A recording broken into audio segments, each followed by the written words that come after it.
Hi, it's time for another verb of the day. Today's verb is vacation. Let's take a look at the definition of this verb. The verb vacation, or I should say the word vacation, is really only used as a verb in North America.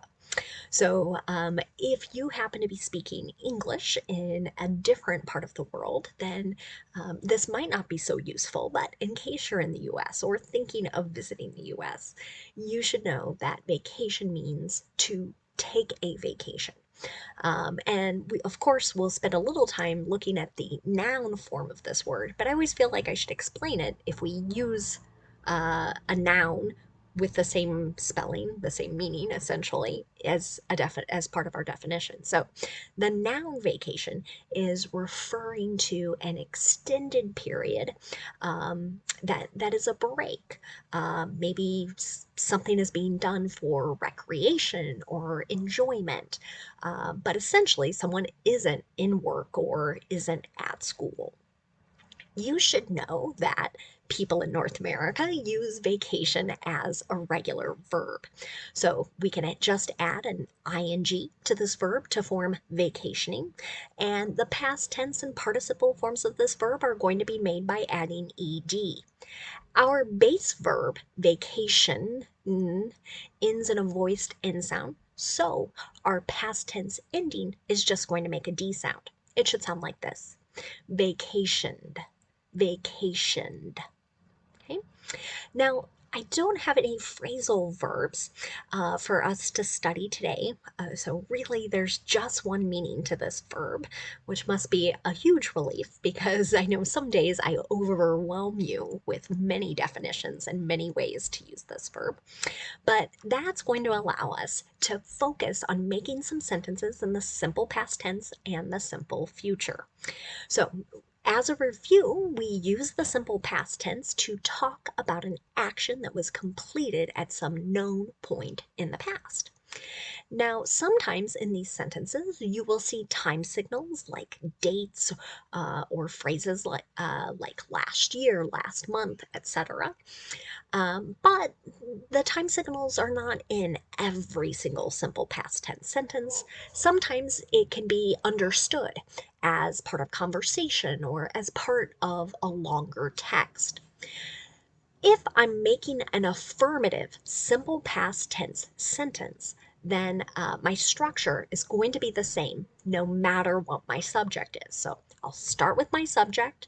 Could be a person's name, can be I, you, we, they, he, she, right?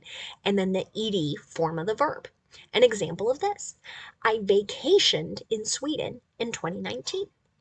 True statement, but that idea of an extended break. Okay. Now, if you want to make a negative simple past tense sentence, then we're going to start with our subject, then we'll use did not, and then the base verb. So notice I'm not using the ed form here in the negative. An example: many people didn't vacation in 2020. They couldn't, right? There was nowhere to go. And lastly, if you want to make a yes or no question in the simple past tense, you can start with did, then have your subject, and then the base verb. Again, no ed. We're only using that ed form in the affirmative. Here's another example. Did you vacation abroad last year? So abroad means in another country, in a different country. Now, let's take a moment and look at some simple future sentences. Today, we're going to practice using will. And the nice thing about will is that our structure is going to be the same no matter what our subject is. So we'll have our subject in the affirmative, we'll use will, and then we'll use the base verb. It's really common to hear people use will, maybe when they're making a promise or a prediction. Sometimes you'll hear it with plans as well. An example here: we will vacation with family in July, right? So in the future. An example of a negative sentence, though, here to do this, we're going to use will not and then the base verb. You might hear some people combine will not into the contraction won't. And you can see that in my example here. He won't vacation in Eastern Europe while there is an ongoing war. So this is maybe someone else making a bit of a promise, right? I'm not going to travel to be a distraction when there is this large crisis occurring. Finally, if you want to make a yes or no question in the simple future, start with will, then we'll have our subject, and then the base verb. Will you vacation in California? Right. So here, someone might be asking for a bit of a prediction, maybe even if you don't have formal plans at this point. Now, let's spend some time looking at words that are related to our verb vacation. And it's a bit of a spoiler, but I had already warned you that we would talk about the noun form of this word. So the noun form has the exact same spelling and the exact same pronunciation.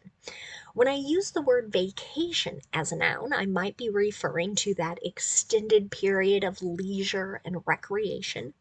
And generally, people are using this when they're spending time away from their home, or they're spending time traveling to other places. So, an example here, are you planning a vacation for later this year? Right?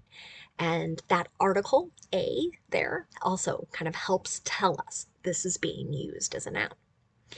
I'll also note though, sometimes the word vacation is referred to, is used to refer to a fixed holiday period, and that might occur between terms in school. So you might hear summer vacation, winter vacation, etc. An example here, for many people in the US, school is on vacation next week. Many schools and school districts will take a spring break and maybe have a week where there is no class, or maybe just a day or two, so that there is this extended period of leisure and recreation. Another related word you might hear is the noun vacationer. This is a person who is on vacation away from their home. An example in a sentence could be, vacationers are returning to the beach after the storm, right? So we're describing all the people who have traveled and are spending time away from home at this particular beach. Another related word you might hear is the noun vacation home. This is a secondary property or a secondary residence that generally is in a different location than one's primary home or their main home. Now, this is a luxury I have never had. I've never had a vacation home. I don't necessarily see myself doing that, but I have known people who have multiple homes. Sometimes that secondary one is very small. Sometimes it gets rented out when when it's not being used. But an example here of this, they've been saving to buy a vacation home on a lake. Right? So this idea, it's not going to be where they live most of the year, but it's a place they might go for long weekends, or maybe a week or more at different points in the year. The last thing I'm going to connect this to is a word that I think has gained in popularity in the last 10 years or so, and it's staycation. I hope you can hear kind of the ending sound there being similar as vacation. But staycation is a very informal word. And when people use it, they're referring to having a vacation. So having this period of leisure or recreation, but spending it at their home. And maybe they're doing special activities or day trips. But at night, they come back to their home. So an example of this, staycations have become increasingly popular. So it could be that it's hard to find a lot of days to travel someplace. It could be that traveling is too expensive. But Again, a way to have that period of leisure would be to have a staycation. Thanks so much for watching today's video. You might have noticed from this week's verbs, travel and vacation, that my mind is on spring break. And so I'm going to take a couple days off from videos, but you can expect more videos the week of March 5th, 14th. Again, I appreciate you watching, and if you ever have ideas for verbs you'd like to hear me discuss in the future, please leave a comment. I promise to answer your questions and record more verb videos in the future. Have a great day.